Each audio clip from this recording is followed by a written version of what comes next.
Kia ora koutou whānau. Welcome back to another episode of Big Hero News. And Chewy, happy birthday, my friend.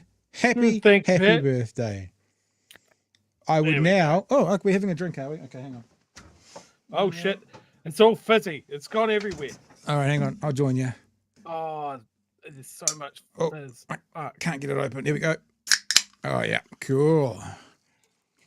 There we go. Cheers. Hey. Cha-chink. We have to make sure now Shane I'm going to wait half an drink. hour for my drink to settle.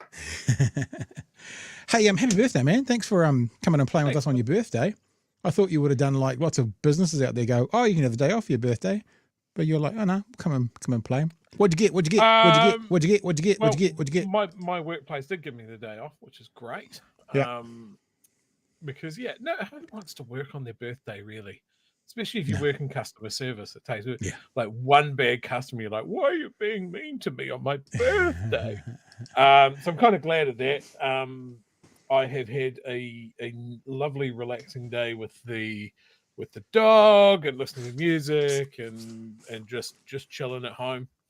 Popped my head in on Bomber's Working Group podcast to see all of our chat in there. I know, bloody floozies.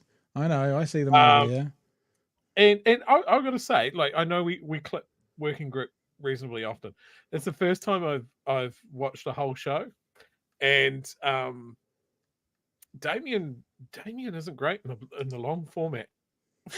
You should have seen him 2 or 3 weeks ago when he had to host. I mean, it's okay if it's not someone's role, but you can see how Bomber's the glue in that conversation to get those things flying through absolutely. for sure.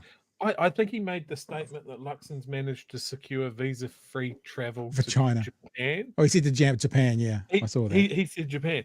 And it's just like, come on, man. Come on. But you know why I said that, eh? Because he loves anime? Because they all look the same to him, maybe? He's got a problem with... Maybe. I don't know. I'm just saying. Maybe for him, not for us. Go there. Maybe. I know.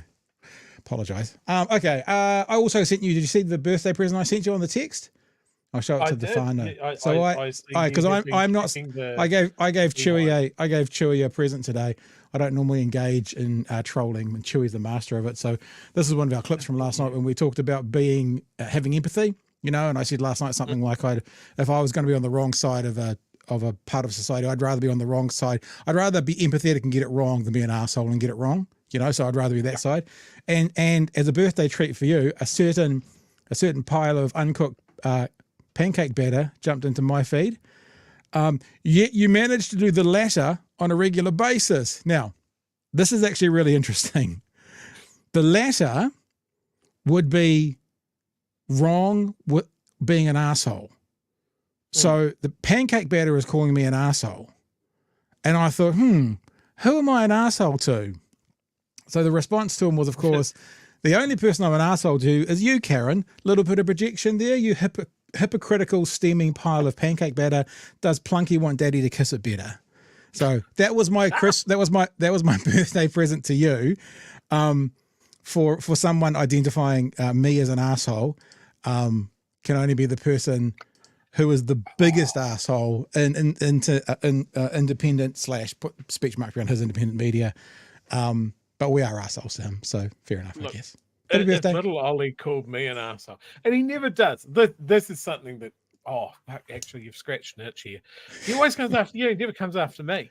Because you're not on Twitter. And I'm not going back there. But he never drags me into this, and I would wear that like a badge of fucking honor. Yeah. I'd be stoked. I know, it is that idea of we're living rent-free in someone's head, because I never engage with him. But every now and again, he just pops up his melting face on my Twitter feed, just ready to go in the griddle to get cooked, that pancake batter. Anyway, hey, look, Shane's already in the waiting room waiting for us, so we better get to it. But before we do, I want to remind you about our merch that we're doing this month.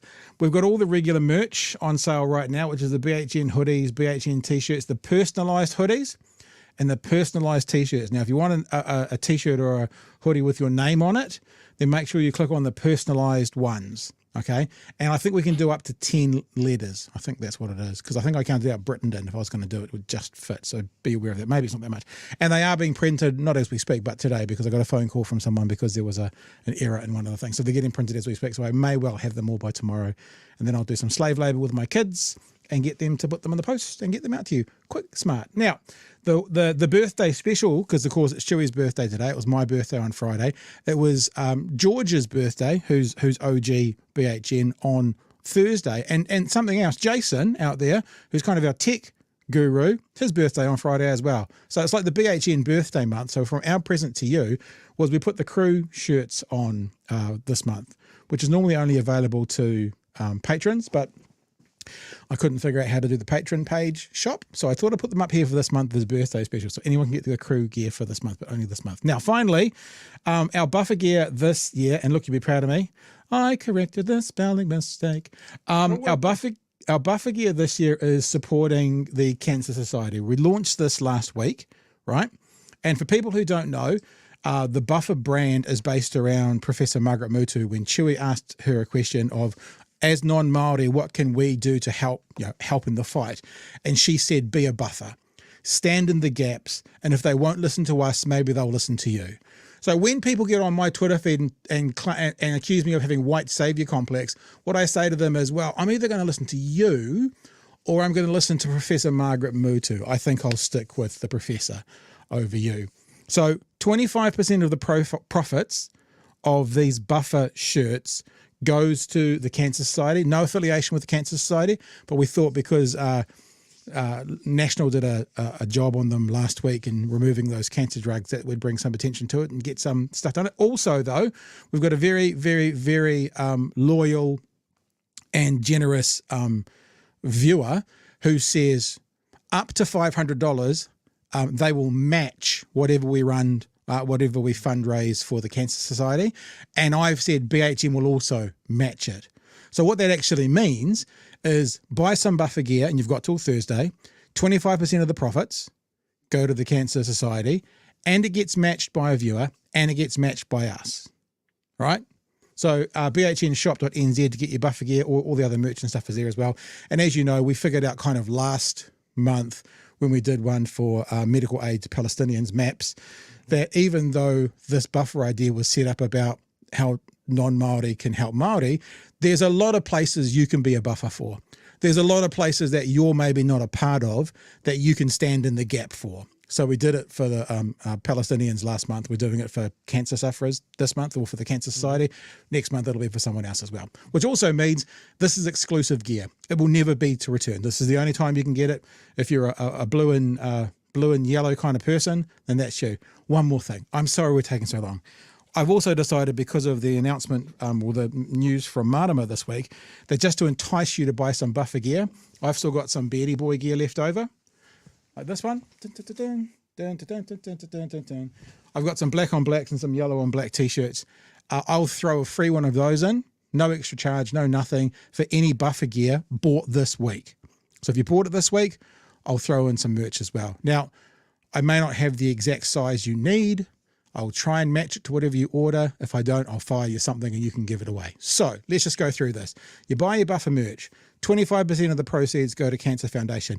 That will be matched by a viewer. That will be matched by us. And you get a free fucking t-shirt. I mean, come on. bhnshop.nz. I should work in that As Seen on TV shop, ain't you? Lord, what a savings. And a set of steak knives. No, not a set of steak knives. All right. Let's bring him into the show. Shane DePose joining us tonight to have a bit of a chat. Shane, kia ora, welcome to the show. Kia ora, guys. Hey, happy birthday, Chewy. Thanks very much for having me on tonight. Thank you, mate. Hey, I just want to say, if I can, guys, that you guys put on a great, informative show. Lots of people are talking about you. Cool. And I wear it like a bit of a badge of honor. When I ever get a mention about from you guys, I get trolled on Twitter like I haven't seen since I disconnected with Sean Plunkett. So it's great, guys. I wear it like a badge of honor. Yeah, I noticed. I didn't show you, True, but in that one that I responded to our old mate Karen, about 20 comments after them, and half of them were muted because I just mute people. I'm like, I just mute. Half of them, it's a quite hilarious thread coming afterwards, actually. Yeah, thanks, Shane. You're actually my present to Chewy as well. I told him last night, as a present from today, I'll bring Shane to Po on tomorrow night. So all right, see, I'm trying to join the club, boys. Trying to join the club. There. I noticed you on Te Ao with Moana the other day. When was that filmed? Was that recent? Was that? That was filmed on Friday. Okay, cool. Yeah, no, it was a good chat. It's about the Maori Parliament, etc., wasn't it? Yes. And it's on YouTube. People want to check it out. Actually, I mean, you're here. You've just had a big conversation with Moana and others about that.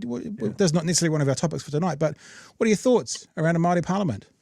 Well, I'm not really a big fan of a Maori Parliament, but earlier on in February, March, I was down in a beautiful marae called Pipiwai, which is in the Wairarapa, where they had a Maori Parliament.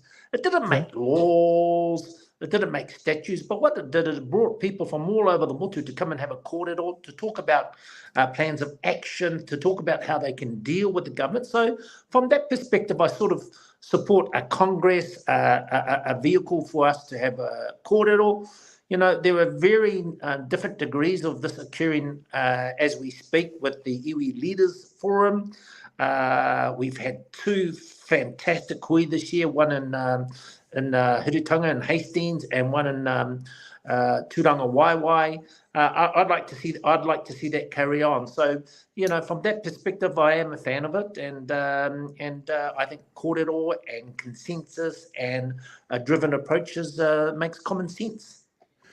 We were thinking about this conversation yesterday around a couple of things, and we wonder also, is there a language thing going on at the moment? Like, there's this whole pushback against that, like Hobson's Pledge and others will be clipping pieces of Willie or someone saying, Māori have special rights, and they'll clip that and they'll send it out. And we've been saying, I wonder though, we can use words in different contexts.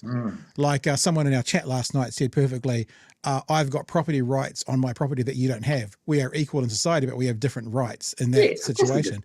I've got different rights for my contract to my bank, and Chewy is not entitled to the rights I have because I've drawn up a contract. I wondered as well if the word parliament was a bit the same.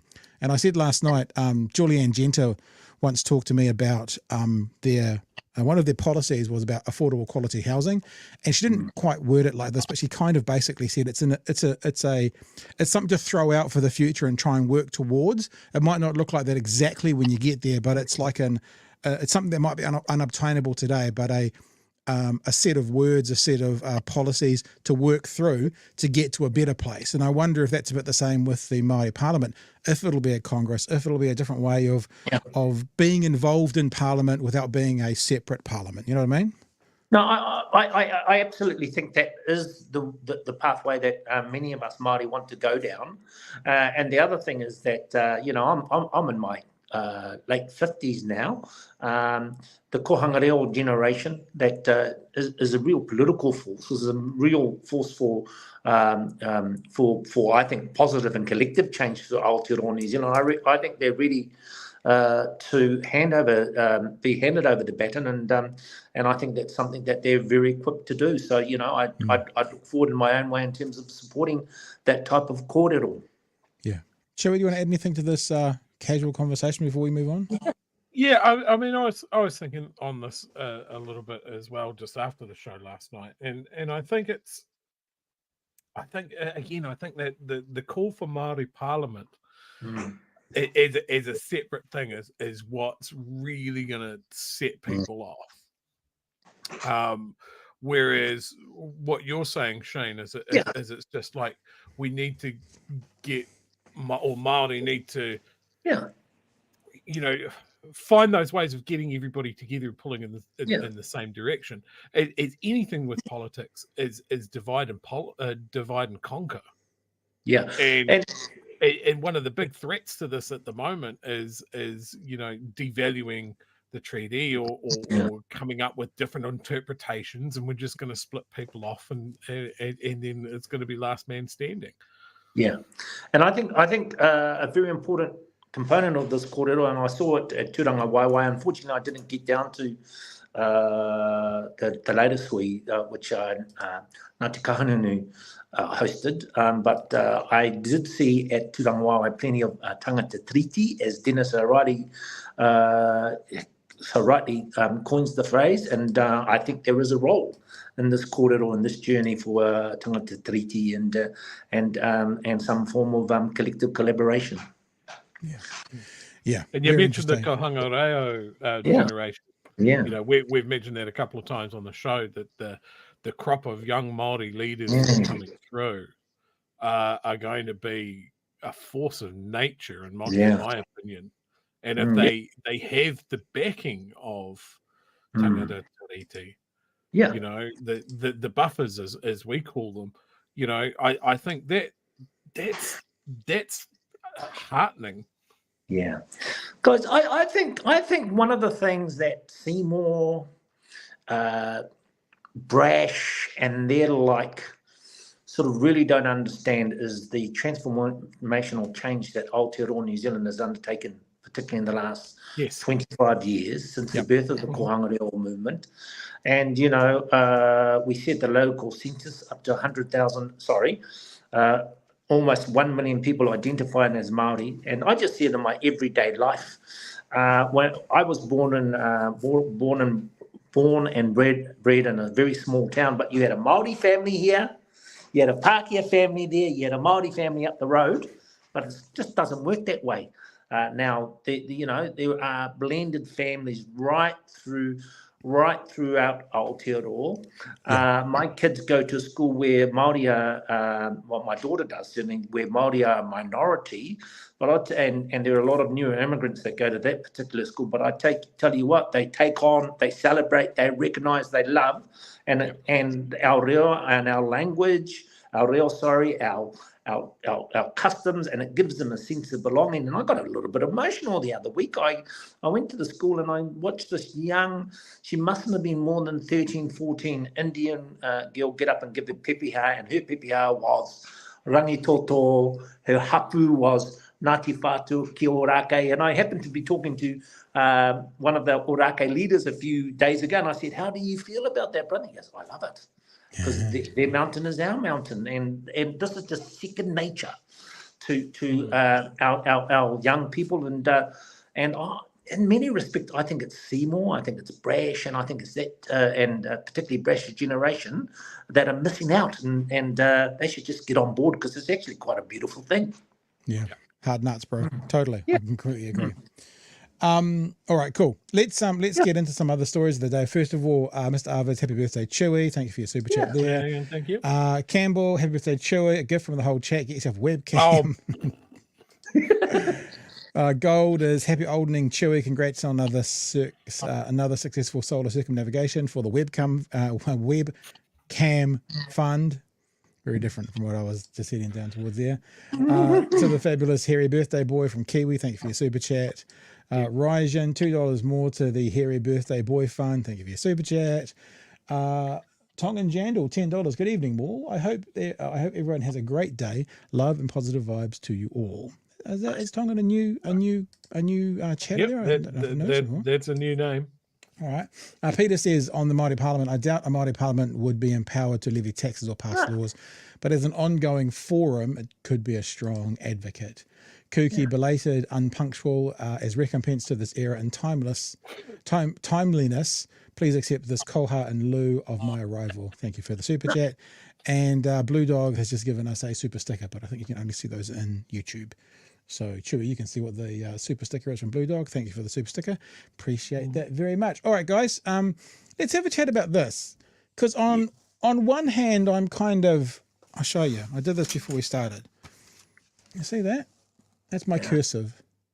I love it. You know, I didn't actually grow up in an age where it was really taught, but I went to St. Peter's College in Central Auckland for the first 4 years of secondary, and I had an 85-year-old Christian brother teaching us. So for us, pi was 22/7. It wasn't 3.14. And writing was cursive. That we used fountain pens, literally, like 50 years after everyone else stopped using fountain pens. So I kind of love it. I kind of dig on it. But The call for cursive handwriting lessons yearly test is politically motivated and out of touch, teachers say. Educators are worried about a recently released Ministerial Advisory Group report on English, maths and statistics. They say the report, which is likely to inform the content of the revised English and maths curricula due later this year, is politically motivated, that's the terrifying bit, right? And misses the real drivers behind poor performance in the country's classrooms. The advisory group recommended grammar and handwriting lessons, including cursive handwriting in primary schools, and called for every child to have their own desk and chair. Okay. It's also been recommended annual checkpoint literacy and numeracy tests for all children at the beginning of each year. We've got Mark Potter, who is the president of the NZEI, speaking to RNZ with about 90 seconds of content. Let's have a listen to what he said about this. We will go to the issue of teachers now, because they say they should have been consulted over the proposed changes to the numeracy and literacy curriculum. The Ministerial Advisory Group is recommending all children sit annual checkpoint maths and English tests to begin the school year. The report now publicly released and given to the Education Minister, Erica Stanford, in March, also calls for grammar and handwriting lessons for primary students. NZEI, the Educational Institute President Mark Potter, joins us now. Good morning, Mark. Good morning. Handwriting, that seems like a bit of a throwback. Well, yeah, handwriting has never been an art that should have been lost at all, and most schools have continued that through. So, it's not really a big issue. But there's clear that they want a bigger focus on it, in particular the grammar and handwriting. Do you support that in principle? Well, there's always been a need for an emphasis on handwriting and grammar, and that's never gone away. What this seems to be is a more nostalgic, conservative look back, say, let's be like the old days. In what way? Well, they talk about emphasis on cursive writing and so on, and it's very vague at this stage, but schools saying, well, we haven't stopped teaching handwriting. Grammar has never been something that wasn't taught. Mm-hmm. We're certainly not expecting children to be able to recite all the different grammar structures. I defy most adults to see if they could, and even the ones who did learn in those ways. But do you think, is it a return to people, writing out lines to practice their handwriting? Is that what you're thinking is going to happen here, or should happen? Well, we're not quite sure what's going to happen, because we're not even sure which recommendations the minister's deciding to accept. So it's a lot of it is still in the air, but certainly we wouldn't want to see that kind of a return. So, long story short, team, what we're being told is obviously kids learn to write how to form letters, A, B, C, at school already. So they are being taught handwriting. They learn grammar at school already. So they're already learning these things. So for an education minister or a ministry to come in and start saying, yeah, you guys are already doing it, but we want you guys to start writing in the way that they did in the 1950s, 60s and 70s, seems to be the issue. The nostalgic look back to making New Zealand great again, i.e. doing everything like it was in the 1950s. So to me, it's more about window dressing, saying let's do it this way, whereas they're basically already doing it. Shane, any thoughts? Oh, lots of thoughts, actually. Lots of thoughts in terms of people that I know that are in the teaching profession. I have kids that are coming towards the end of their tertiary education, and a lot of this is actually just bullshit, to be quite honest, mate. They say that national campaign, we want 1 hour of reading, 1 hour of writing, 1 hour of arithmetic. This happens on a daily basis. It may not be structured. Here's your hour of maths. Here's your hour of writing. Here's your hour of reading. But it happens on a daily basis, as does handwriting, as does spelling, as does grammar. And I think it's just in a slither in terms of this made-up cultural war that some on the right want to develop. And I think it's a myth. I think it's bullshit. And here's the other thing. What we've seen in terms of 14, 15, 16-year-olds that are coming towards NCA and other type of programs that aren't quite up there. What we're seeing is we are seeing the results of standardization, because it was introduced when those kids were 5 or 6 years old. They had it for about 8 years in the system, which automatically, just by the very nature of it, fails more than 50% of our kids. So, we've been through this experience and we're coming out the wrong end of it. Yeah. Chewy? Yeah, look, I couldn't do cursive to save my life. Put a gun to my head and get me to try and do it. Can't do it. But I often get comments on my handwriting. I have teachers' handwriting. Oh. Block letters and all of that. It's clear, it's legible, that sort of thing. To weirdly focus on cursive, specifically, is kind of fucked. And I think you've identified it, Shane. It's harkening back. They're pitching at the older audience that are like, yep, things were better back in my day. And the one thing that I'm going to ascribe that to is cursive, weirdly enough. Yeah. And it just makes no fucking sense. And the first thing that springs into my mind is school is meant to prepare people for their adult life. What is cursive preparing them for? Writing letters back to their betrothed while they're away at war? Like, is that what this is about? It's stupid, and it is 100% culture war. It is the whole thing of like they're teaching these kids at school woke, new age, newfangled way of doing math, and be nice to people that are different from you, and gender neutral bathrooms and kitty litter. That's all it is. It's laughable, and all of these teachers are standing up and going, please don't fuck with my lesson plans. We're trying to teach kids, and I think when we get to the stage of like a new government coming through and radically changing what teachers have to do, we run the risk of like, oh, we fuck something up almost generationally. And like, I want people to be more careful, more considered when it comes to how our kids learn. They can't take these like sharp left, right changes of direction. There's two things that I think, right? The first is, if you're kind of under 50, you've probably never engaged with cursive.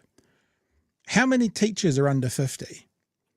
How many teachers are going to have to be trained in cursive to then teach the kids how to do cursive? And the second thing is, Chewy, I think you've said it so perfectly about getting the kids ready for their next stage in life, for moving on in life. It would be far better to do a typing courses than cursive. I mean, these things here are the quill of today. This is what people use 90% of the time in their workplace. So why aren't they doing Mrs. whatever her name's is typing, exercises? That surely would make more sense. I laugh because my mum insisted that I take typing in my 3rd and 4th form, or like a literal fucking physical typewriter. And she was right, but just not in the way that she thought she was. Yeah, and it was just like, oh, this is an important skill. So you learn how you don't jam up your typewriter. I can type quite fast. I don't type the way that I was taught. But yes, that is a vital thing for the people these days to use. We don't think about that. I mentioned, critical thinking when it comes to media. That is the world that we live in now. Not writing a letter to the constabulary. Or whatever cursive is for. Look, but see, boys, I actually think that there's something more sinister involved in all of this. They've got us talking about writing styles that are based on a 50 sort of methodology, when actually they're hacking the curriculum to pieces. They've got a very narrow working group, and basically appointed by the Associate Minister of Education, David Seymour, led by a woman called Elizabeth Rata, that has very conservative views on teaching methodologies and curriculum. And, the history curriculum has been revised. Now, one of the groups I thought you would naturally sort of go to would be the Association of, probably the name is wrong, but this is what that means. Basically, there's a Association of History Teachers in Aotearoa, New Zealand. They haven't been consulted with, neither have the science specialists. So I actually think this is quite a sinister move on behalf of David Seymour and his cronies. But don't you understand, Shane? Don't you understand what they're doing is an independent survey, like at Kāinga Ora, how they didn't consult Kāinga Ora in their independent survey. So that's what it is. Just to bounce back on what you're saying, though, Shane, the idea, this is the scariest part, right? The revised English and maths curricula due later this year is politically motivated and misses the real drivers behind poor performance. Now, when I think politically motivated, I know Chewy just made a joke there about kitty litter and, gender neutral bathrooms, but I think about conservatives in Texas changing the curriculums because they don't want their children to know about the world that's gay outside there. Now, I know this is maths, but maybe prime numbers are gay. Now, I don't know, something, and maybe they're trying to do something else, but that's what I think when I hear politically motivated, and it's concerning. Okay, maybe they can't do much in maths. 1 + 1 will still equal 2. But if any curriculum is going to be politically motivated, I'm really concerned about that. Yeah. No, I agree. And the narrowness of the focus groups are a concern.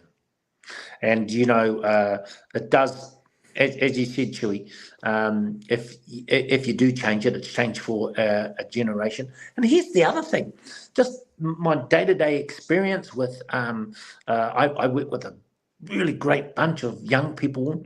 I exchange sort of views with them on a daily basis, as I do with my own kids and their mates. I think they're more worldly. I think they're more widely read.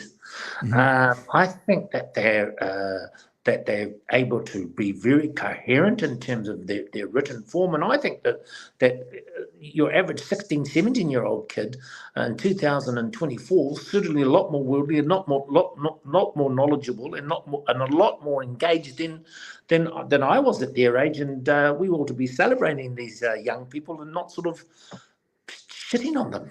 Yeah. A lot of that's got to do with technology, though. When I was growing up in the 80s and 90s, the way I would get a hold of music from 20 or 30 or 40 years ago would be if my parents happened to be tuned into a station that happened to play it. Whereas now my kids listen to all the stuff I was listening to in the 90s because they've all got it in this on their Spotify playlists, and the same for movies, the same for art and culture, and it's all literally there at their fingertips. So they are more worldly, and all of a sudden something will happen in my house, and I'll go, "Where did you hear that from?" And they're just like, "Oh." Often if it's a song, they go, "Oh, they did it on Glee," but then they went from that to finding out more about it to being introduced. Like my 14-year-old is into Eminem, and I'm walking past, and her and her boyfriend. Yeah, her and her boyfriend are like, when I'm playing my music in the car, they know it all. So I know music is not the be-all and end-all, but when you're talking about being more worldly, having more knowledge of the world and of the history of the world and of the content within the world, they're much more worldly than that. I'm sure you must know about this from working in that world a little bit. Yeah, absolutely. Like, there's an analogy I like to. I don't even know if it's an analogy. Maybe I'm using that wrong. I talk to a lot of older people who don't know how to use tech. They can barely use Facebook. And I try and make them feel better by going, like, if there's a technology or a thing that existed before you were 18, then that is normal. That is the world that you grew up in. It's super easy. Don't even think. It's like breathing. You can just use it. Anything that's invented between, say, the ages of 18 and 40 is new and exciting, and you can probably make some money out of it. Anything that's invented after that is scary, doesn't make any sense. You can't see the point of it. And I always put myself solidly in the new and exciting, can make money of that. Now I'm over 40, 44 today. I think about that and I go, AI, scary, stupid, don't want any part of it. VR, same. Yeah. You know, it's that sort of thing. And when you have politicians over 40 deciding what people under 18 should consider important, it is so fucking out of step. These kids are walking around with the sum of human knowledge in their pocket. Absolutely. And there's scary things about that. You know, we were talking about social media last night, but this is a tool. A hammer can drive a nail. It can also murder someone. Yeah.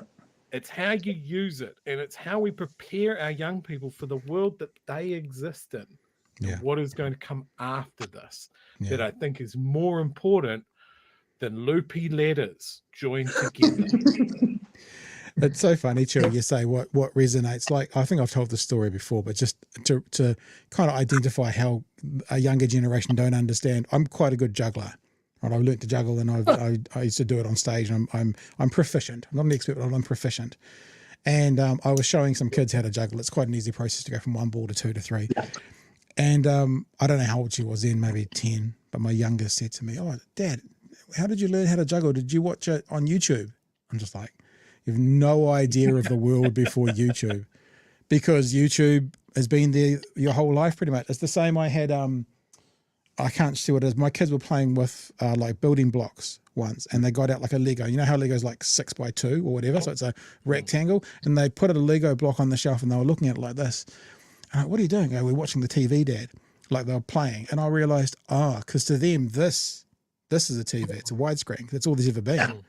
Whereas all of us, I guess, at some stage in our life, we had, CRTs and square TVs. So these things are just not even in their head. It's like YouTube has been around forever because it's all they've ever known. I learned things from YouTube, so you must have as well when you were a child, Dad. It's like they've got no idea. And everything is just handleable by them, Chewy, not scary at all. Here's a good one for you. So I was talking to my mate the other day who's an early childhood teacher. And he goes, "Do you know what scares me, Chewy?" And I was like, "What?" He says, "If I said mime making a phone call, how would you do it?" And I go, like that. And he goes, "The kids that I teach, they do this." Yeah. So, is it not really tying into what we're talking about, but no. But there's another one. I found it interesting. There's another one. If you pull up beside someone in your car, how do you tell them to wind down their window if you want to talk to them? Oh, fuck. You go like this. Who does that? We do this now. Mental. Yeah. Anyway. Lock the door at that point, you drive on. Shane, do you want to share any old man wisdom while we're here? Because we've just done it. No. Okay. I'm listening to you guys, and All right. Hey, this is a really interesting. Sorry, we should get to the chats first. Sorry, that's bad of me because people are talking about both what we've just talked about and Chewy, who was the highlight of the night. 16 years ago, Xland. Does that make sense to you, Chewy, from Kooky? Yeah. Chewy? So that's I actually know Kooky quite well in the meat space. We both played a video game called Battlefield, and we first met at a national gaming tournament called Xland up in Auckland. Nerd. Where you put 800 nerds in a stadium together, you turn the lights off, and you just let them play for 3 days. So Chewy, that's MEET. You got me excited. I thought you meant MEAT. No, if Chewy knew Nick from an MEAT meetup, that would be something that would have to rate with an R18 beside it. No, to be honest, I thought you were talking barbecue. Meat space. In the real world, where we're made of meat. I get it. Kenny's dead. I'm also having a drink for you today, Chewy. $2 super chat. Thank you, sir. Good man. And then to the conversation, Peter for $2 says, woke maths is anything without division. Nice. I was thinking maybe it would be divided though, because if you divide things, is that woke? Like multiples of? Yeah. No? Mr. Arvids for $2 says the woke alphabet. JC and the Pigeon Cats. My handwriting is awful, but somehow I've managed to get myself a degree and run a successful business. Mr. Arvids again, thank you for your $5. Prime numbers, you mean pride numbers from the creators of Girl Math. Now we have a gay math. That's a little throwback to some people who are watching a particular night. Kiwi Bird says, how much do we need to pay to see Pat juggle? Thousands is the answer. Thousands and thousands. Dave for $2, thank you for the super chat. Ask your kids to make a phone with their hand. So that's that thing, is it? Rather than that, yeah, exactly, totally. And the other thing about that, it's not just that. It's like when you hang up on someone, how do you mime that? You go like this. It's like, who does that these days? Yeah. Hang up the phone. And because I care, I thank you, $10 is generous super chat. My 25-year-old daughter just came in and heard about the handwriting and went off on the bullshit. They are just trying to deflect from not providing lunch for kids and not providing cancer drugs. No, yeah, I think that person's got a very, very good point. I think a prime example of political deflection was a week or so before the budget, which really dealt to superannuitants. What was Winston Peter, the hero of superannuitants? What was he talking about? Yep. Toilets. So I actually think that person has got a point. This is about political deflection. Was it your working group that you were on where they were talking about the three parties that are in trouble because of this budget? And it's basically the three. Yeah, we played that here, and it's the three that are in power. And one of the ones was because Winston has abandoned the superannuitants. Yes. So yeah, no, I think it would be so interesting. It sounds weird because it's 2 years away, but already ramping up for the next election. You can just kind of go, wow, this feels different. Like you always go six or 9 years, almost a guarantee. And look, statistically speaking, 3 years is pretty unlikely, but there's a different feel about this current incumbent government. It's going to be really interesting to see. Well, guys, I don't think we're 3 years away. I don't think we're going to see a 3-year term. Whenever there has been a 3-year term, that Winston that Winston has gone 3 years, he's been turfed out actually. Yeah, and true. I think he might have personally learnt from that, but I think we're going to see some real economic divide between ACT and New Zealand First. Simon Court told us on the working group the other week that they really want to ramp up overseas investment.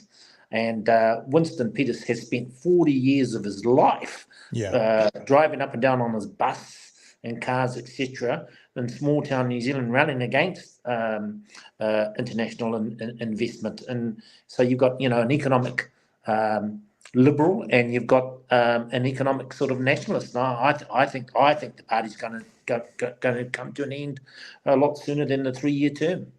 Very interesting. It'll be very interesting. If that happens, then that question about who is the public going to blame comes up again. Yeah. Who will they blame for that? Don't know. All right. Let's have a look at this next story, because this next story intrigues me. Because immediately when we think about government changing legislation on resource consents to provide granny flats, I think last night, true, both you and I were like, oh, hang on. Oh, like a whole bunch of slumlords and unpermitted buildings going around.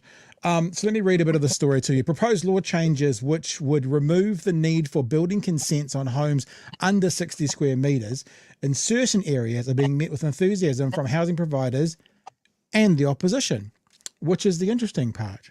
The coalition government announced the new policy on Monday, pitched as a way to make it easier to build granny flats and increase the supply of affordable homes.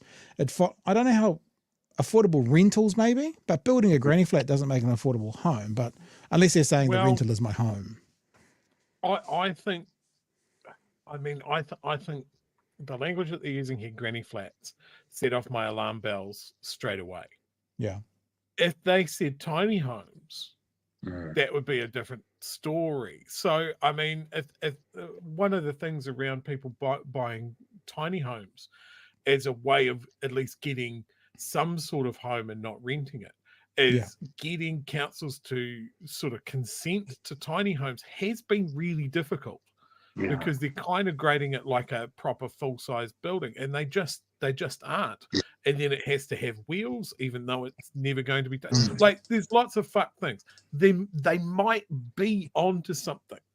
I don't trust them. This is the thing. But they might be. This is the thing. The question is trust. I'll just go on with this story first of all. Opposition party Labour was backing the proposal, but housing spokesperson Kieran McAnulty said he was pleased that the homes would still have to comply with the building code. At the end of the day, we need as many homes as possible in this country if we're going to address the housing crisis. We've been critical of the government taking $1.5 billion out of the housing budget and dropping the funding for public housing. That was a dumb idea, but this one seems...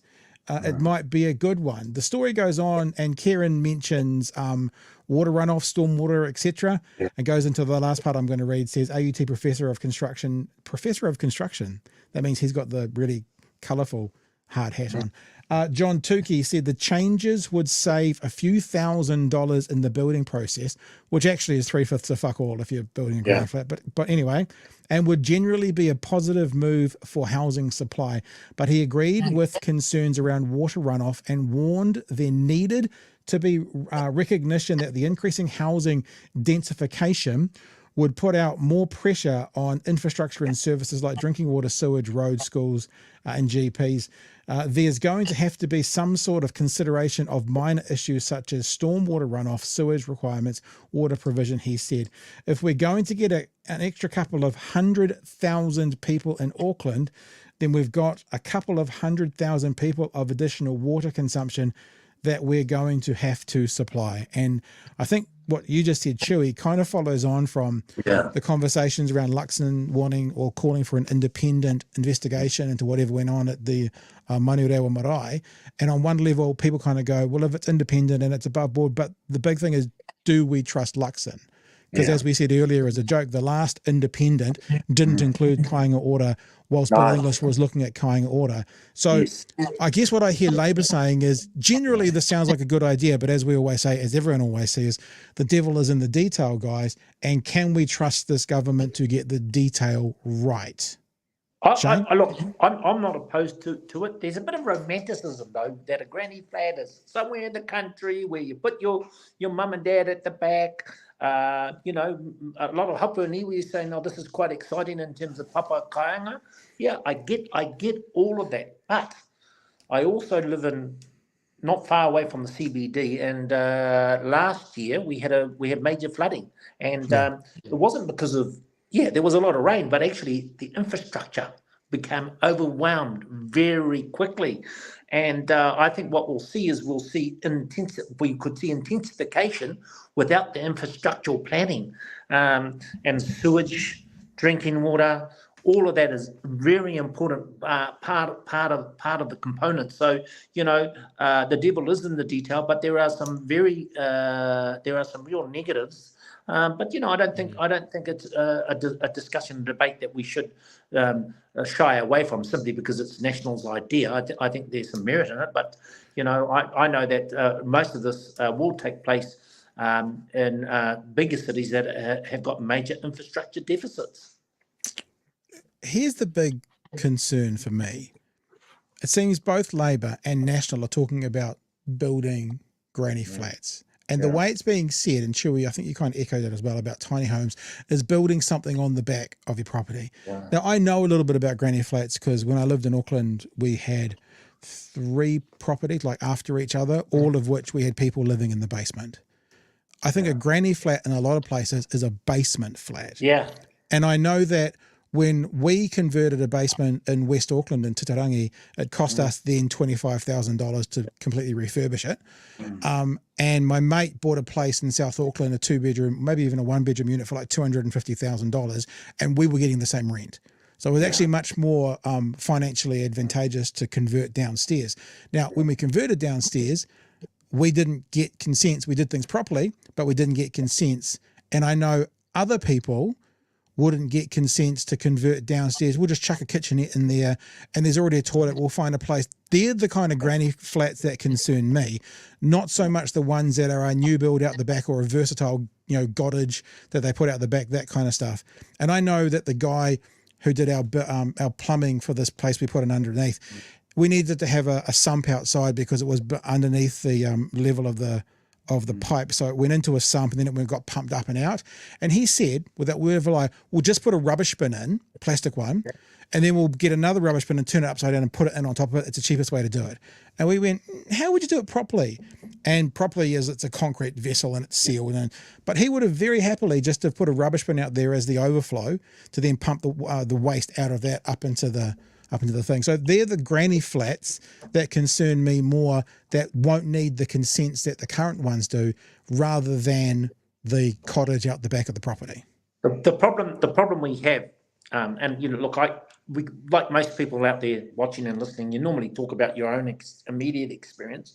The problem we have is that in Tamaki Makaurau, the code compliance is dated right now in 2024. One of the things that we don't have enough of around here are natural soakholes, wetlands, etc. And if you're just going to build, put a concrete block on the back of where I live, and there's plenty of room to do that, and same with my next door neighbours, you're just going to have the next time it pisses down like it did last year in February 2020. February the 26th. You're just going to have an intensification of those problems. Mm. Yeah. I guess when it comes to them floating this policy, is who's it for? Yeah. Who do you think National is going to design this for? Is it for a landlord who can squeak in another profit-generating unit into the same property that he has?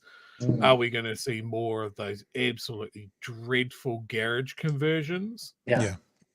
Or are we having someone sort of go, maybe how we do housing in New Zealand needs a look. Maybe not everything needs to be the quarter-acre paradise or 4-bedroom home. Maybe people need a different way of living. Yeah. I'm not confident that they're thinking in the long term, because that's what we haven't had out of this government. We haven't had that sort of thinking. I'm also concerned about the fact that they seem to be overreaching councils by going, you don't need council involved. Don't worry about it. When we know that council's infrastructure for Three Waters is absolutely under the gun. And then, of course, what you've mentioned, Shane, is that we are staring down the barrel of worse weather events. Yeah. No, it's just laughable. I can't trust them. Yeah. I think Daniel might have an answer. He says sewage treatment is woke, pump it straight into the sea. Well, you down? In large parts of Tamaki Makaurau, that happens. Yeah. Every time there's a downpour, the shit flies out to our seas. Yeah, and that's why our beaches are closed more often than not. Actually.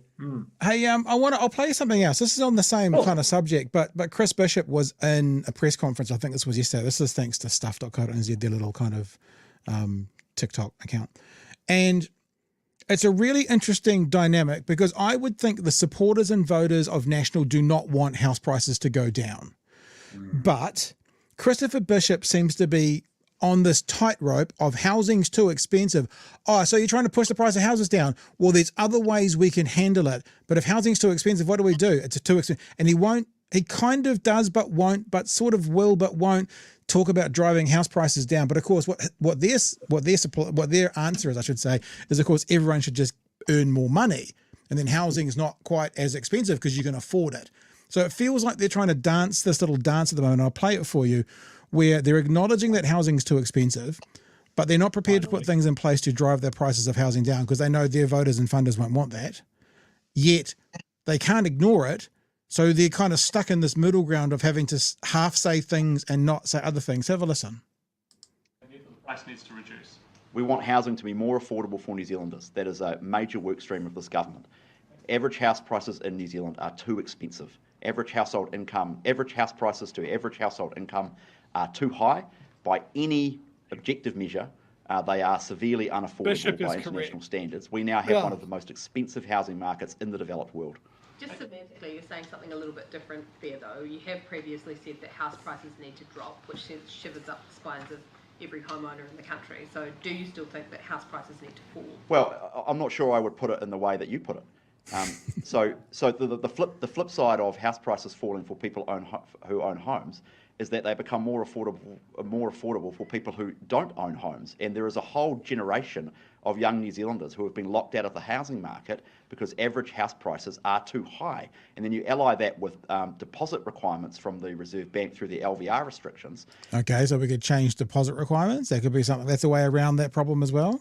It takes an enormous amount to pull together a deposit to get on the housing ladder. So the flip side of making housing more affordable for Kiwis is, yes, people who own homes may look at that and say, I'm a little bit worried about that, but they also have, in many cases, children and younger people who are trying to desperately get on the housing ladder and can't right now.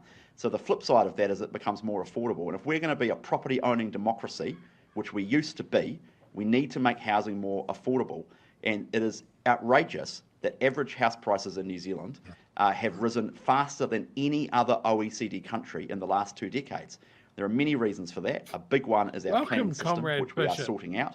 And today's announcement is just one small parcel of the wider planning reform we've got underway. Yeah. I mean, you are effectively saying house prices need to fall. And from my memory, you're the first government to have ever said that. Jacinda Ardern could never bring herself to say I think he's panicking now. Did I say that? Did I say that? Line was she wanted to see them not increase as much as they were. Is it significant that you're saying they need to come down?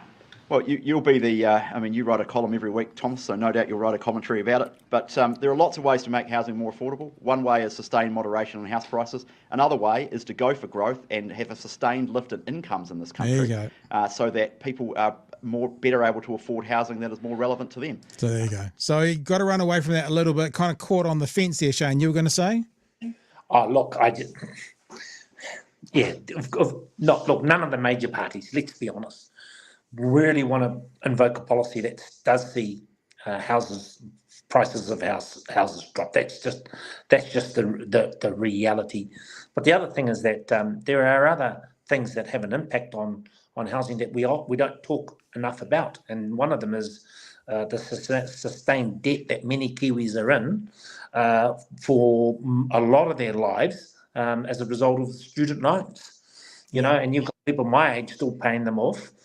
Still paying off the student loans, and when they go to the bank, that's taken into consideration. And of course, you've got private debt through credit cards, etc. So there are a lot of mechanisms that we need to look at. When he talked about Aotearoa New Zealand being, well, he never used that term, but I do, being a property-owned democracy. You know when that occurred? When the fucking state builds state houses,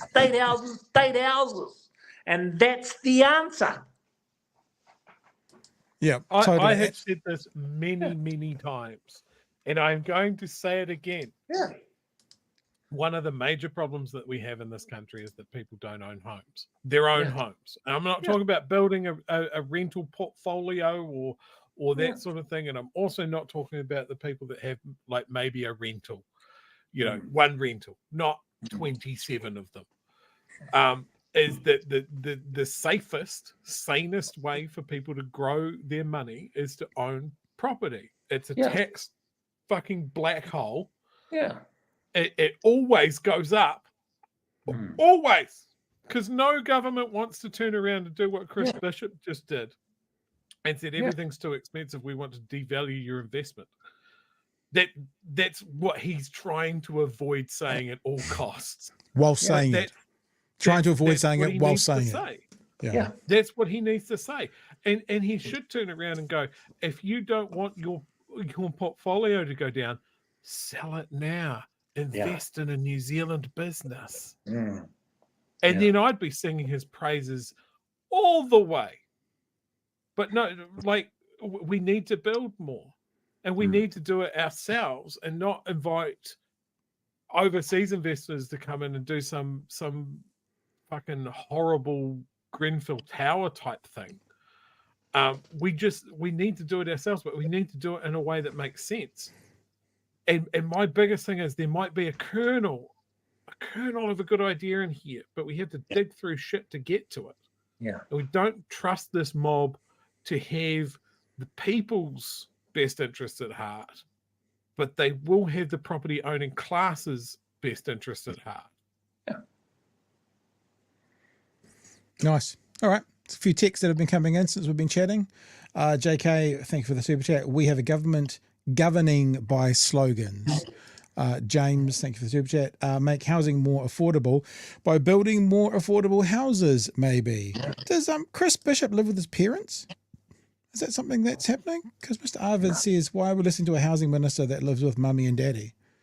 I don't know. I think that comes into the maybe his electorate office or something like that. Like he's getting a government subsidy for a property that is owned by his parents. Okay, all right. Back to the primary school. As a coach for a program under primary ITO, there is already a massive uncertainty around tipunga. I'm going to get that right. Tipukinga. Yeah. On-job learning won't exist soon with this government. Yeah. And Kiwi Bird says, Shane is a good co-host. Have him on more often. Thank you. Thank you, Kiwi Bird. We can't afford him, Kiwi Bird. All right. Hey, let's do this last story because to be really honest with you, it feels to me like it's a bit of a slow political week. I know there's lots going on, but compared to the last few weeks, and I was watching the news tonight and I saw this story and I was like, oh, there's our third story. We've got to do this.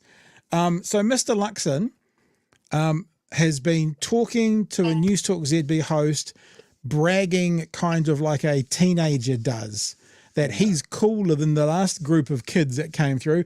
I'm so much cooler than them. They were all dorks, the guys that used to run this place, but I'm going to bring coolness back to my high school. Luxon claims he's brought the gold standard of Kiwi businesses with him on this trip, telling News Talk ZB in an interview delegations under the last government were anything but. The few that we did do in the last 6 years compared to when I would go with Key on a few of them had just got very watered down to sort of the C list really, and this is why I want the A list being there. Isn't that pretty insulting to those businesses? I disagree completely. I think if it was Jason I was talking to, and as I said to him at the time, if they played the full text of the interview, what I was meaning was this is a high-powered delegation. Businesses on Dame... You know how there's that wasn't. When you're explaining you're losing, you know there's that thing? Jacinda Ardern's trip to Japan included Fonterra, Zespri, Ainsco, GNS Science and Christchurch Airport. Those businesses are on this trip too. Would you call Christchurch Airport C-list? Would you call Fonterra C-list? We're just happy to be part of the NZ Inc. team. Are you calling them C-list? That wasn't what I said, and I think you're taking the comments out of context. Oh, okay. So if we're taking them out of context, let's go to the full clip then, shall we? Because we definitely don't want to do that. Here's the conversation he had on News Talk ZB in its entirety. If I can see how to play it, there it is there. I felt a lot of our delegations when we did the few that we did do in the last 6 years compared to when I would go with Key on a few of them had just got very watered down to sort of the C list really, and this is why I want the A list being there, and I want businesses that can do business in Japan, have interest in Japan, and it's a key part of their business strategy going forward being on the trip, not just tagalongs. So a key part of them travelling is so that they would do business, not just be tagalongs. That's actually saying that they were just milking a business trip is actually the context of what he was saying. Let's go back to the story. I said this is very exciting that we've got a high caliber delegation of chairs and CEOs of New Zealand's major companies. Luxon clearly. No, he didn't really say that. He kind of said that they were the C class and this is the A class, and the ones that came last time were looking for a business lunch as tagalongs. That's kind of what you said about Fonterra and Zespri. It's kind of what you said. Convinced he's not in the doghouse for his rough talk. Oh, boo!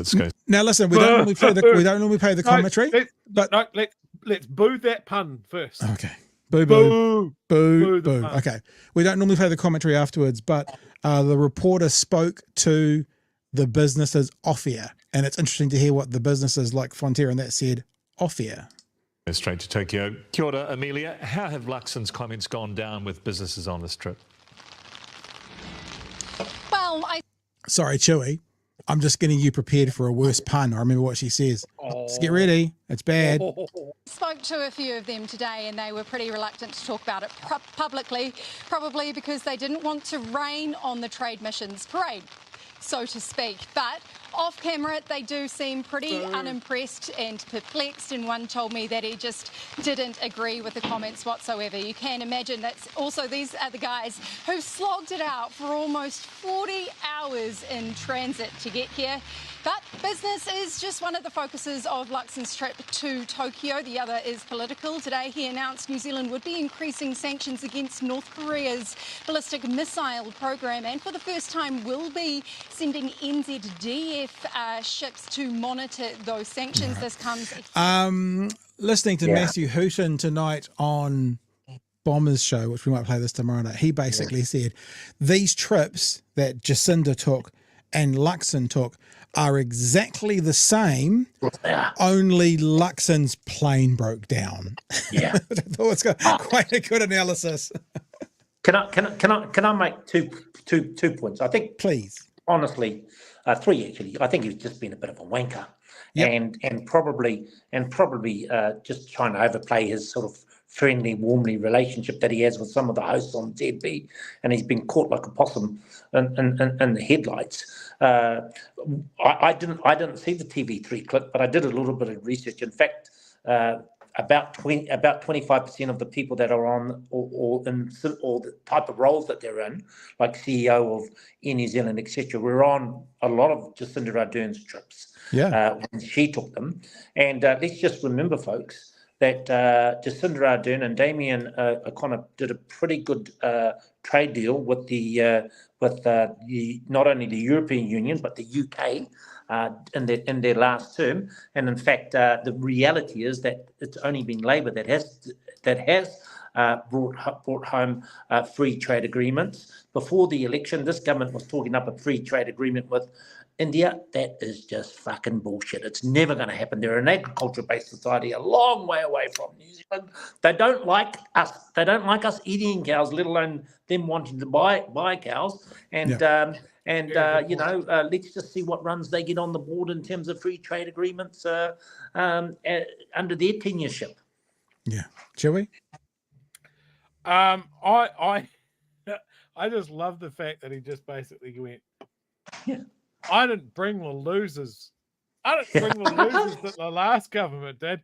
I just bought pure A-grade, studly New Zealand businesses. And you turn around and go, did he just call us losers and studs? But, I guess the upside is he probably doesn't have to share a plane with them back. That could be awkward.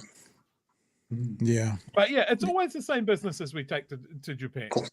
And it's always the fucking kiwi fruit mascots that come out. Yeah. And it's always the like I remember people lashing Jacinda for an admittedly awkward photo op with a couple of people wearing fucking kiwi fruit costumes. Fucking like, Zespri. If I was the Prime Minister, Zespri is the last group I would take on an international trade delegation. They basically monopolise the industries. If you wanna start up a small to medium term kiwi fruit orchard, it's fucking impossible because of the royalties you have to pay to Zespri. So if there's one company I think that's holding back, and you talk to Hapu and Iwi sort of businesses that's holding back development is a company like Zespri. And fucking for how many years did Fonterra try to shut every bastard out? So let's just if the chickens are going to come home to roost, let's just talk a bit of truth here for a minute, folks. That's exactly the thing as well. It's like we're taking. Look, I don't know. If I was Prime Minister, there'd be some changes.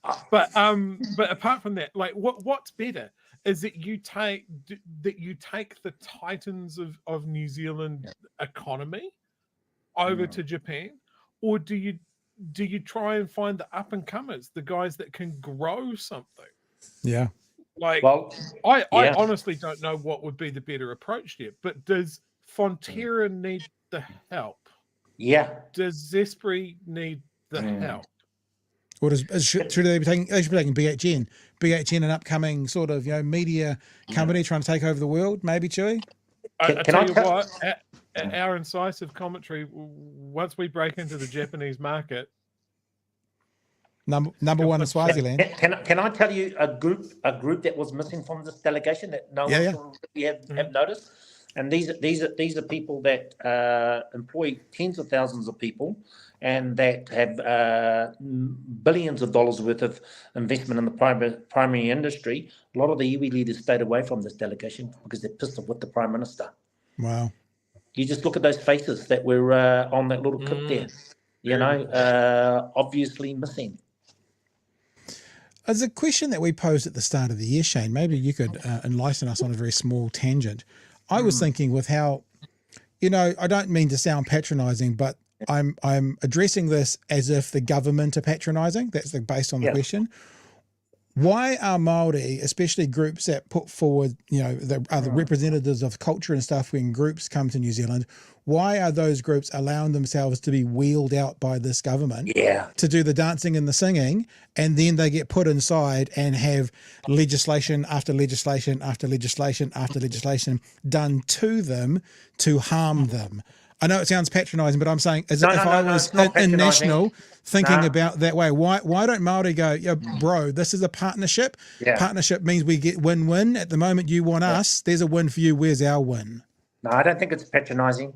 It's a question that I've raised on my talkback on Wātea. Yeah, I think it's a discussion that we ought to be having. Yeah, absolutely. And what did you come to in your talkback? Nice plug there, by the way. Do you want to mention the time you're on Wātea as well? The day? Yeah. Well, we changed that up, but no. I just think on things like that there needs to be a little bit of disengagement and a little bit of corridor about this. Yeah. All right. Well, there are stories for tonight. Shall we anything else you want to throw out there before we get to we've got a theme song that we wrap up the show with now, Shane. Good. Yeah. Oh, are we not going to push on to 10:30? Are we? We're done, bro. We're just going to phone it. Oh, we're done. Okay. Well, Shane, you have brought a new level of efficiency to the show. Thank you very much. I really enjoyed it, guys. Thanks for inviting me on. It's been a pleasure, Shane, and thank you so much for connecting in. And anytime you want to come, as has happened tonight, just let us know and you can jump in. That'd be great. Kia ora, guys. All right, Shane. Thank you, thanks, dude. Bye-bye. All the best. So, True, before we head off, do we want to check anything in the chat and before we head off and play our theme tune? I was starring stuff like a mad bastard, so why don't you go have a look and see what we've got there. We don't want people to get people to get PTSD because we're finishing so soon. Just a really creative insult. Yeah. Oliver Plunkett looks like he preheats the microwave. Okay, I'll sit with that for a while. Well, that really tickled me. Well done. Talking about the idea of a Maori Parliament. Yep. One of the definitions of a parliament, a meeting or assembly for conference on public or national affairs. Sure. Now, when you break it down like that, Parliament is not such a scary thing, but that's not how the opposition is going to take it. No, this is Hobson's pledge clipping it out. It's the same. Do you have They're talking about a separatist government. Yeah, because, I mean, again, are there student parliaments? Is that what they call them when you do things at school and have elections and that kind of stuff? Yeah. So it can be used in different ways. People are going to cling to their ignorance and say that this is a separatist government being set up in open rebellion against the crown. Just nonsense. But when you break it down like JK is just here, that is a good idea. Yeah. I think one of the things that, we've got to fight against is this divide and conquer, not just with Māori, but with a whole lot of issues. Yeah. Talking about the housing stuff. Was in a house that was 90 square meters, 2 bedrooms upstairs, lounge bathroom, kitchen downstairs with sleep out underneath that. It sounds like you're in a miniature high rise. Yeah. Based on that, just stacked on top of each other. Like I said last night, the first house not the first house we owned, the first house we lived in, because I bought a rental first, never lived in it. But the first house I lived in, 80 square meters, comfortable 3 bedrooms. So 60 square meters, you could easily do a 63 meters 3 bedroom if you wanted to. 2 bedroom would be more comfortable. 1 bedroom would be very spacious. I mean, apartments in central Auckland, you get them 32 square meters. They are out there. We have a lot of issues around housing in New Zealand. I'm not going to poo-poo an You said opportunity. poo-poo. I did, and that might be the problem with these houses. You know, I'm not going to run down someone trying to have a look at other solutions. As I said, the issue is with trust, and the issue is with the details. Well, can I let me offer one more thing? The difficulty will be if it all comes out in the wash. After the wash and it all comes out what you're allowed to do, and then what happens if they do something that allows them to erect slightly dodgy establishments? It did. So it's one all slightly dodgy buildings, akin to the 1990s, building Mediterranean houses and letting water in the walls. And then you get another government coming in and they go, yeah, sorry guys, none of these are consented. I mean, our landlord's going to think about that now. There always used to be, and it's a bit of a ridiculous example, this example in Auckland that every now and again the council would change the rules around fencing off your pool. And if you had it fenced legally and then they changed it, you had to re-fence it. So there's this as well. Now you spent $100,000 and you've built something in your backyard and you've used you've stuck by all the rules of the current government. And then the new government comes in and goes, are you aware that the rules they put in place possibly had people erecting dangerous buildings? We're going to clamp down on that and you're going to have to do some remedy on your building. That's something to think about as well. Freestyle Steph says that's the thing. If small dwellings don't need building consent, then people alter existing houses shouldn't either. Then people altering existing houses shouldn't either, and that's where the failures from the 70s occur. Yeah, right. We have to learn from other times that we've changed this. Anybody that's looked at, we mentioned the leaky buildings, and we have problems with, ventilation and mold and all sorts of problems with housing in this country. And any changes that we look at doing with that should take all of that into account. And I think, garage conversions. Think about reaching over top of councils and stuff like that. It just sets off alarm bells for me. Think about what's going to happen in Dunedin, like down Castle Street in the I call it the slums, in the student area at the moment that happens to have a backyard. Straight away, that backyard's got a cottage on it, and now you've got 13 people living on that property rather than 9. I just, I'm impressed that Labor can step back and not just go national bad like National does by saying, there's some merit in this. I just hope the merit they find in it is not dissuaded by potential dangers they may also see coming up in it. And I'm sure it won't be. Correct. Look, it's one of those things that we've always said that we want more from Parliament as people to cross, or meet in the middle for a good idea. Yeah, what they're saying is it's a good idea if it's done correctly. That's what Labor's saying, which is fair. And that's what a government is, or that is what our democracy is supposed to do, right? Someone comes in with an idea and then it gets modified and changed a bit, and then we end up with a workable piece of legislation at the end of it. Although, if it's a good idea done correctly, words in my head now, can I not ask the question then, why the fuck did Labor not do it? Yep. If it's a good idea done correctly, why did they drag us on this? I mean, it's not exactly brain surgery. We've been pretty clear that all governments have the blood of housing on their hands. That none of them have done 100%, and I would say most of them are barely a passing grade on getting ahead of what was an absolute juggernaut problem that we're still staring down the barrels of. JC and the Pigeon Cats has a comment here about the delegation. I've been involved with these kinds of delegations. The A team they take don't need the government to hold their hands. They have more door opening powers themselves. They should take up and coming businesses. Absolutely.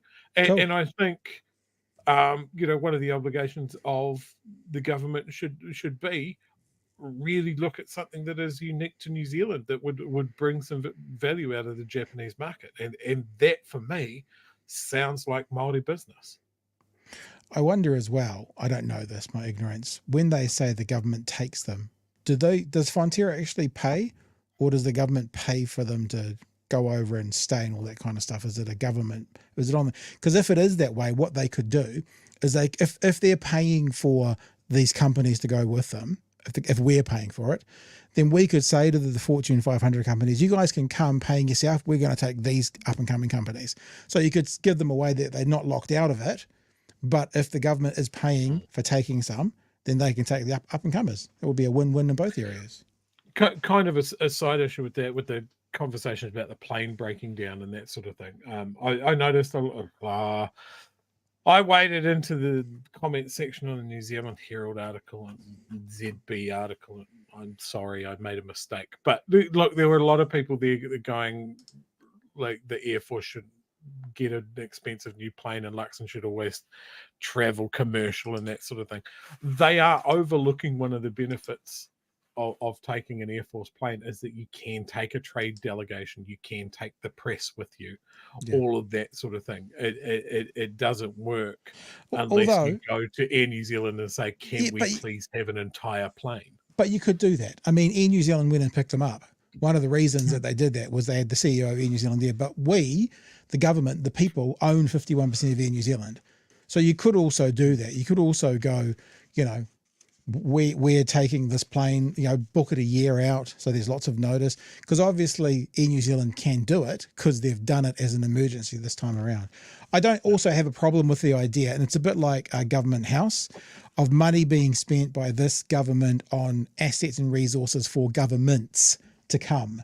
You know, a decent plane, fine, if we can do it. But then again, we could also just pay for Air New Zealand. Fixing up Government House, if it costs $20 million, but it's there for another 150 years, fine. It's not Luxon. But Luxon actually, I actually saw Luxon in one of those news items saying, people don't really like it when the government spends money on itself. It's like, fuck off. You know, you've got assets and stuff that you actually need to keep. Actually, it's the correct thing to do is to stay on top of the cost of some of these assets. So in other words, the next government still has them to use, whether it's Premier House or whatever, or the Beehive or whatever. It's when they decide that the video system used all through COVID wasn't good enough for them and they get another one. That's when you get grumpy about them spending on it themselves, not when they pay for an asset that's going to go on for the next 3, 4 or 5 governments and continue to be used. Sorry on my rant. Right, let's finish up this. What else we got? Did you guys end up watching the Hui debate? Takuta Ferris talked a bit about the wording of Parliament. Tamitha Paul was also good too. A future guest question. Yeah, absolutely. No, I did have a look at that. I mean, I can't remember the bit about talking about the wording of Parliament. I'll go back and have a look at that, Shayad, and I'll try and bring it in. Thank you for that. And last one from Gold. Last one.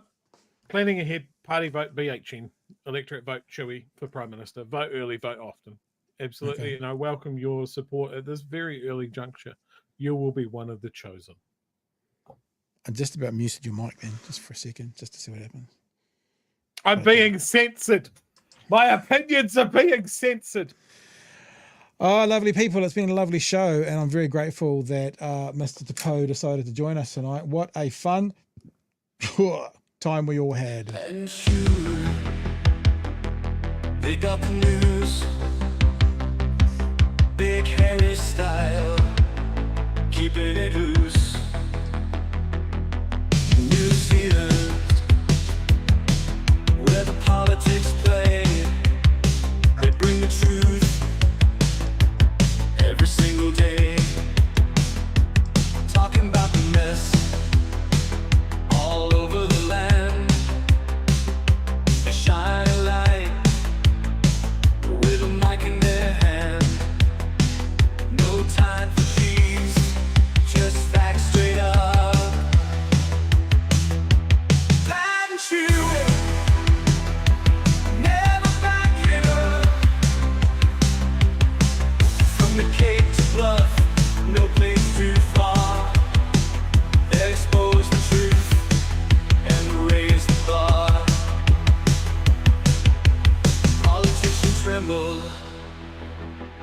At their mighty voice, Pat and Chewy, they'll make the right choice.